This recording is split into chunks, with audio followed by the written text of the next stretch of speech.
idea of where we're at. We heard the predictions and where we're going. And of course, even Dr. Yoon doesn't have a crystal ball.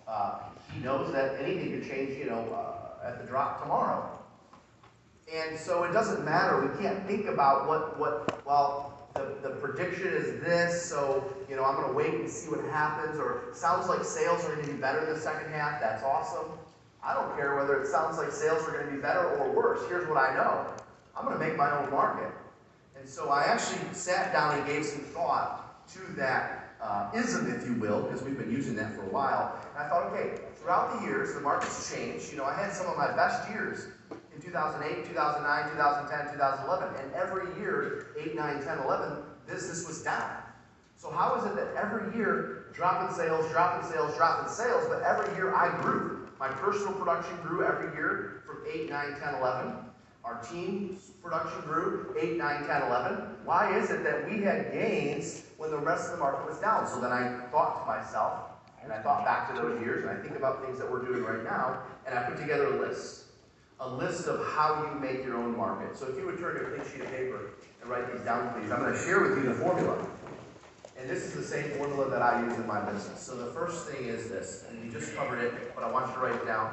In order to make your own market, so just write at the top, how to make your own market, and I'm going to give you the steps to do that. The first step, which we just covered, but I want you to write it down anyway so you have them all. You have to know the market first. If you're going to make your own market, you have to know what's going on, right? If I make the decision that, we're going to spend less time and energy working expired listings because there's less of them available, and instead we're going to move over here because it seems like open house attendance is up, I got to know those numbers before I make the decision to say, okay, instead of spending 2 hours a day on expires, we're going to spend 1 hour a day on expires. Instead of sending out 100 pieces of mail, we're going to send out 50, and we're going to add this open house strategy because it seems like, based on our numbers, based on the market, open house attendance is up, just using that as a for instance. So in order to make our own market, we got to know where we're at first. Number 2, how to make your own market. You have to look for opportunities and problems you can solve. You must look for opportunities and problems you can solve. You want to make your own market? You've got to look for opportunities and problems you can solve. The best of the best identify problems and figure out ways to solve them. By the way, the iBuyers, love them or hate them, or regardless of where their stock is trading at today, they did that to some degree, and some of them are still having success with that. They recognized that consumers wanted things faster. They recognized that consumers maybe didn't necessarily need or think that they needed a realtor anymore, so they came up with a solution that in some markets across the country took 10 to 15% of the closings away from realtors. That's a perfect example of identifying a problem and solving it. In our own business, with our team, we recognized that buyers were struggling to get their offers accepted. That was a real problem. Well, what's an opportunity? Well, what could we create? What program could we create and market and promote and use to get more of our buyer offers accepted? So we came up with a Backed by Cash program. So every time there's a change in the market like we're experiencing right now, I want you to look at how is this impacting buyers and sellers, and how can I solve the problem? How can I fix this for them? Number 3. How do you make your own market? You've got to know yourself, which means your strengths and your weaknesses. You've got to know yourself, which means your strengths and your weaknesses, and you've got to stay in your strengths. If you're in a position to be able to hire out your weaknesses, do it. You've got to stay in your strengths. Too many agents will hear things at an event like this, and they'll go out and say, yeah, that's not really been me, but I'm going to give it a try. And you're not. It's just not who you are. It's never going to work as good as somebody that they know their strengths and weaknesses. When is the last time you had an honest assessment, if you look at your business? I mean, you all know, because you see someone, you say, oh, I could never do that, or that would never be me, or I would never do that, or that's not how I do business, or that's their way, but that's not my... But you all have those thoughts. When is the last time you actually wrote down your 3 to 5 strengths as a realtor / business owner, and your 3 to 5 weaknesses as a realtor / business owner? When's the last time you did that? You should be doing that annually. I mean, honestly, it really should be part of your business plan. Because if you want to make your own market, you're going to spend more time in your strength zone and less time in your weakness zone. Number 4, if you want to make your own market, you have to identify who your competition is. You have to identify who your competition is and look at what they're doing now. And I have in parentheses, I try to predict their next move. If you want to make your own market, you first of all have to identify who your competition. By the way, well, how do I identify my competition? One of the first things I look at is who's trending up. Who's having better months or better quarters or better years than the year before? I want to learn from people. I want to study people. I want to watch people who are doing better. And I want to learn from them. Because generally speaking, you know the formula for doing worse. The formula for doing worse in a market shift is just doing what you're used to doing. People that just do what they're used to doing, generally speaking, in a market shift, in a downward shift like we've experienced, they're going to ride the wave of the market. Market goes down 30%, my closings are down 30%. Well, what did you change? Well, I've been doing the same thing. Well, that makes sense. If you don't change what you're doing, you're just going to do what the market does. Which, by the way, there's a reverse of this, and there's a positive to it. When the market's up 30%, your sales will be up 30%. That's an advantage of someone who just kind of rides the wave of the market. I just do what I do.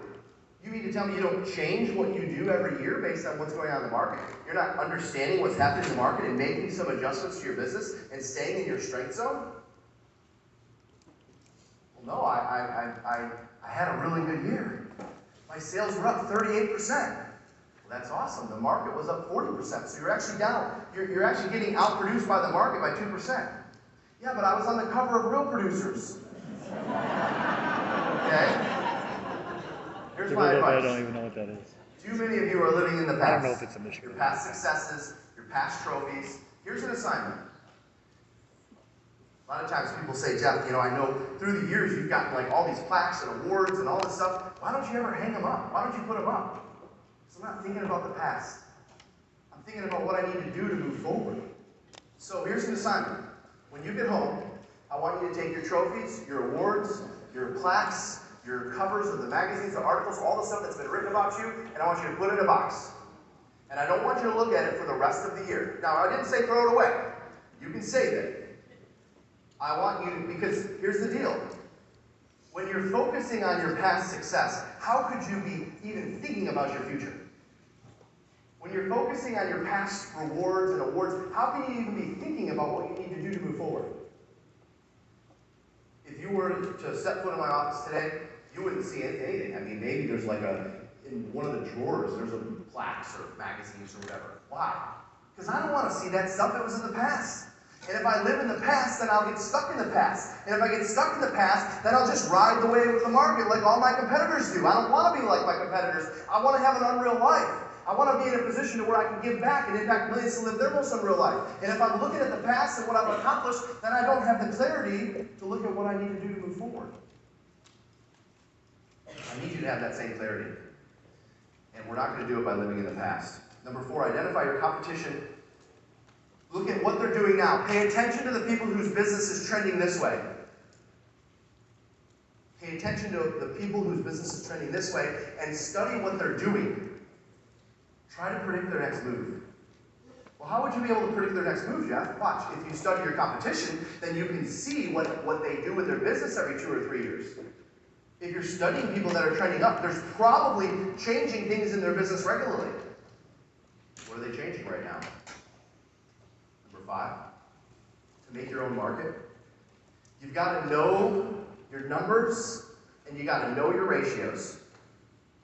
And I know that's like nails on a chalkboard to my high eyes. Where are my high eyes in the room? High expressors, where you at? Where you at? Hands up, my high eyes in the room. I'm a medium high. You guys, just do me a favor. Much higher earlier though. Just until the end of the year, set aside the need for, I don't care, not knowing my numbers, set aside all of that.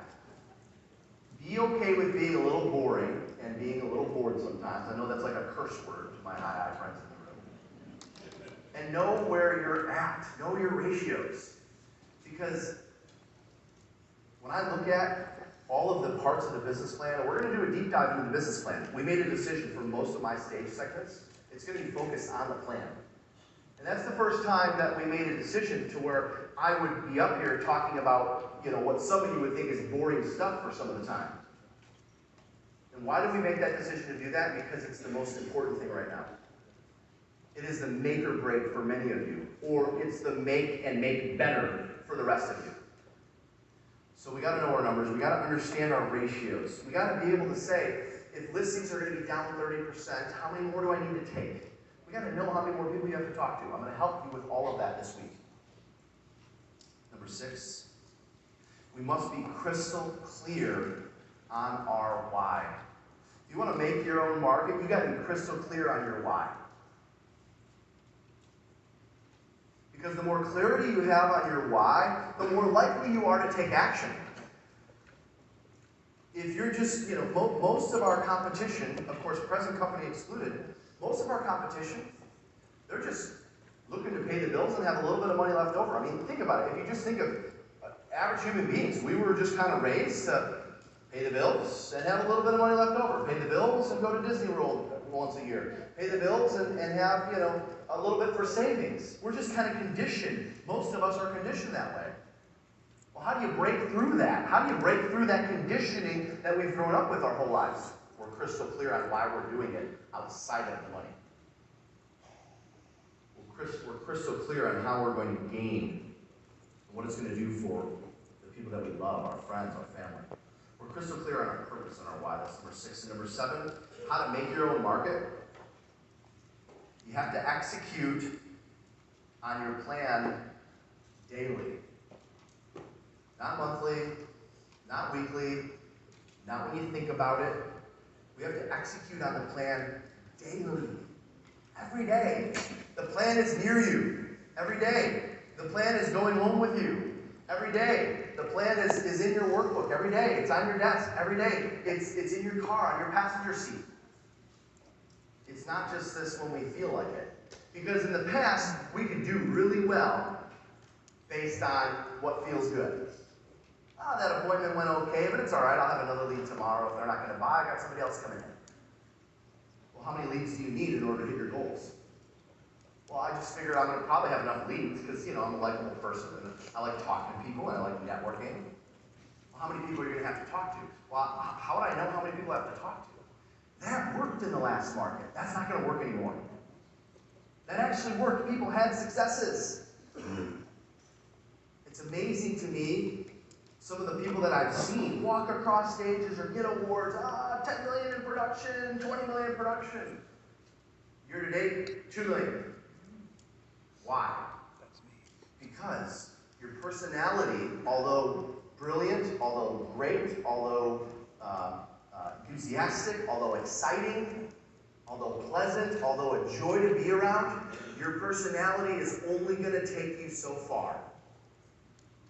And this new market is not a personality-based market. Now, the good news is, if my personality-based agents can figure out the other part of it, the planning, the executing, the schedule, the habits, they're going to have the greatest trajectory.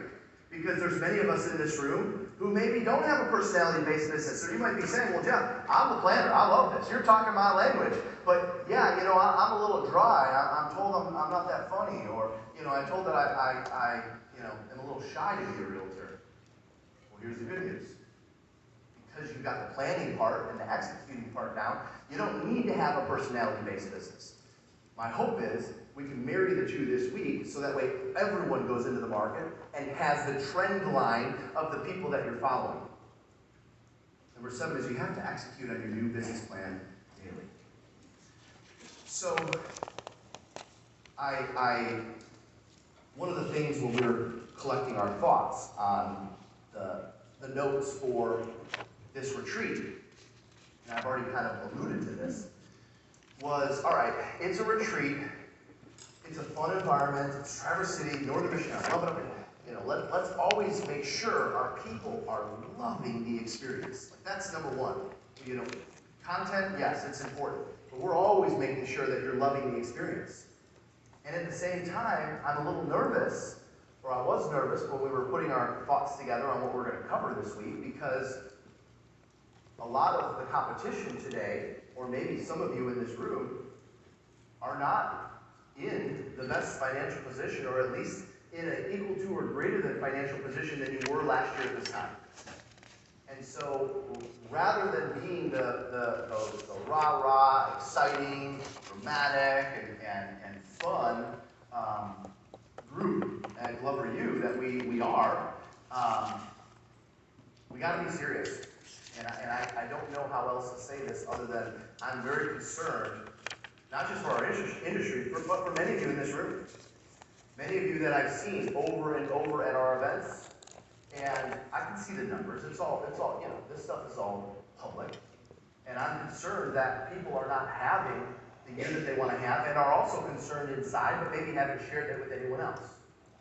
So what I can tell you is you're in a safe space in this room. We care about you, we want to see you succeed, and we're here to help you. And I need you to take the messages that we're going to share this week, including the next one I'm about to jump into. I need you to take it seriously. I can't have you thinking, Jeff's normally giving us all this marketing stuff and all this funny videos, and we're having a good time. Why is he so serious? Why is he so serious? This time's different. Last year in August, we predicted that this would happen. In fact, I see it over and over because when we play the listing presentation video in the SLS, which is now Sales Rocket, I hear the conversation that I was having with the sellers. We knew that this was coming. And then in January, we talked about it. We spent a lot of time talking about how to get through this new market. Problem is, nobody took it seriously. Most didn't take it seriously. Why is that? Well, because in January, you're still living on your success from June, July, August, September, October, November. Hey, you celebrated, we had a great 2022. Well, now it's June of 2023, and you're recognizing that it's not the same. So what's going to be different about this year versus last year? You're going to operate from a plan, and I'm going to force you to do it. In fact, we're going to spend time in the retreat actually planning. You guys know those 60-minute business planning webinars we do usually at the beginning of the year, and then halfway through the year. You guys, who's been on those? Show of hands if you've been on those webinars, the business planning webinars. Yeah. That ain't going to cut it. Me reviewing a 60-minute plan with you is not going to be enough to win in this new market. So what I've decided to do is spend my portions, with the exception of a few interviews and so forth, spend my portions actually going through and helping you build a second half plan.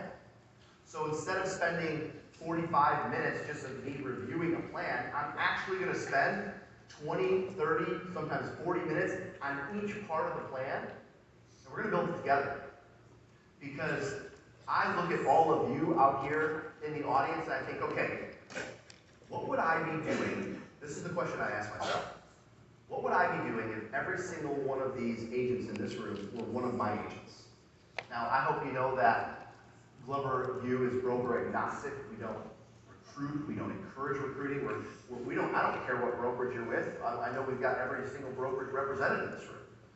And I thought to myself, all right, if these agents were my agents, if I had to see them every day, if we shared an office every day, what would I want the message to be? And that is, I want you all to make a commitment, starting now and for the rest of the year, that we're actually going to operate from a plan. Now, I know that doesn't sound exciting. I know it doesn't sound sexy. For some of you who are like, all right, I'm already ready for launch. When's the next speaker up? I mean, gosh, this is like depressing, Some of you, see, yeah, you were, ma'am. I saw that. Can we have an agreement that starting now and the rest of the year, we're going to operate from an actual, sustainable, predictable business plan? Can you guys agree with me on that? Say yes, please. Okay. Because if you're working in my office and I see you every day, what I'm going to share, at least my segments on this stage, are exactly what I'd be sharing with you if you were one of my agents. Because at the end of the day, I don't care what brokerage you're with. I don't even care if you're a competitor of ours in Michigan. There's, as I heard very, very early on in my career from one of my first mentors, there's always more nuts than squirrels to eat them. You guys will figure that one out. There's enough to go around. You guys know I don't care about that. So, before I get into the business plan, since we're in agreement that, yes, we're going to operate from a plan in 2023, and for some of you, this plan is going to turn your business around. For some of you, you're going to go from a couple, 3, 4, 5, whatever many million in volume you've closed this year, to closing 15 million in the last half. You're going to go from 2 to 3 million where you're at here today, to closing 10 by the end of the year. That is going to be the difference maker. For some of you, you're already at 20 million, 50 million, 30 million, whatever it is. Cool, we're going to double that. We're going to do it by following this plan. Before I get into the plan, before we go to lunch, I'm going to share with you this 11 steps to operating from a plan. Because the plan is only as good as how well you execute on it. So how do we operate from a business plan? Like how do, we've been, yeah, Jeff, I've seen the videos and I've been on the webinars, but how do I actually go out and operate from a plan? How do I run a business from a business plan? I want you to write this down, please. A business plan, I'm going to say it and then I'll repeat it, so don't write it until I'm done saying it. So let me say it first and I'll repeat it. A business plan is not about tracking and measuring. A business plan is the difference between a pro and an amateur. The difference between a personality-based business and a business that you can be proud of running.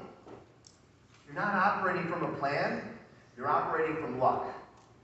And your luck is about to run out, if it hasn't already. So write this down, please. A business plan is not about tracking and measuring. A business plan is not about tracking and measuring. It's the difference between the pro and the amateur. You've been able to be successful as amateurs. That's what's been so great about the market. And you're still going to have some level of success by operating as an amateur, but the pros are going to beat you every time. A business plan is the difference between a pro and an amateur, the difference between a personality-based business and a business you can be proud of running. The difference between a personality-based business and a business that you can be proud of running. And finally, if you're not operating from a plan, you're operating from luck. It's about to run out. So I'm going to give you the 11 steps to operate from a plan, and this is going to take us to lunch. Number one, we first have to actually write it out. We actually have to write it out. Good news is, as long as you're in this room, you're going to be forced to do that. Because I know what happens, 2 or 3,000 of you sign up for a webinar, 1,000 of you actually show up, and maybe 100 of you actually print off the PDF and go execute on it. The other 900 is, that was good, I got a few nuggets. Yeah, Jeff, just that same old business plan he's been sharing, but I got a few nuggets out of it. It's not going to work anymore. If you're in this room, you're going to be forced to plan. And I made the decision to harp on that and make that a priority because that's what I'm seeing, the difference of our most successful clients. And I do these stage interviews. We interview people that we want to put on stage that we're not ready to put on stage yet. We have a list, we have a watch list, a list of people that we're paying attention to. And here's what I know. The people that are trending upwards, the greatest difference between the people trending upwards right now in this new market and the people that are flat or down are the people that were actually willing to operate from a business plan. So we have to, step one, write it out. Step two, how do you operate from a business plan, Jeff? All right, fine, I'll take you up on this. Since you're going to force us to anyways, and I spent money to be here, so it's not like I'm going to do anything else. Step two is review it with a mentor or a coach. Somebody else has to have their eyeballs on it. Somebody else has to take a look at it. How do you operate from a plan? You review it with a mentor or a coach. Step three, you must be willing to make adjustments. You must be willing to make adjustments. In other words, after you meet with your mentor or coach, they point some things out to you. They point out some blind spots. You have to be able to kind of let your guard down, be coachable, and say, okay, I'm going to go back and make that edit. I'm going to go back and make that change. versus being bullheaded and saying, no, I don't care, I'm gonna do this. Number 4, step 4, how to operate from a plan. You have to make multiple copies. Multiple physical copies of the plan. We're going to work on business plans together over the next 3.5 days. Now, don't get me wrong, we're going to make it fun. You know, when we get to marketing, you're going to hear all kinds of fun stuff there. When we get to the plan of action, you're going to hear fun stuff there. But yeah, there's going to be a few segments up here that are boring. And you're going to think, gosh, I can't believe I'm forced to sit through this. I'm doing it because I care about you. I'm doing it because we, at Glover U, give a you know what about you. Step 4, make multiple copies. Step 5, share those copies with family and key business associates. Share those copies with family and key business associates. The more people know your goals and your plans, the more likely you will hit them. Period. I'll never forget, some of you heard this story. It was sometime in early 2008, and that was the first year I ever sold 100 homes. And it was myself, and about halfway through the year, I hired an ISA. His name was Ryan Kreutoff. He was from Holland, Michigan. And he actually became a roommate. He rented a room for me. You know, we shared things in common. We had a good time together, whatever. We were both, you know, in our young 20s. And we worked out of an office, which was the #1 Coldwell Banker, basically in like the Midwest, because it had the #1 Coldwell Banker team in the Midwest. And at the time, I think they were probably doing 50 or 60 million in volume. Well, Ryan, my ISA, had a lot of fun messing with me when he would run into the leader of that team and their agents around town or at the bar or whatever. He had a lot of fun saying, hey, we're coming after you guys. We're going to chase you guys.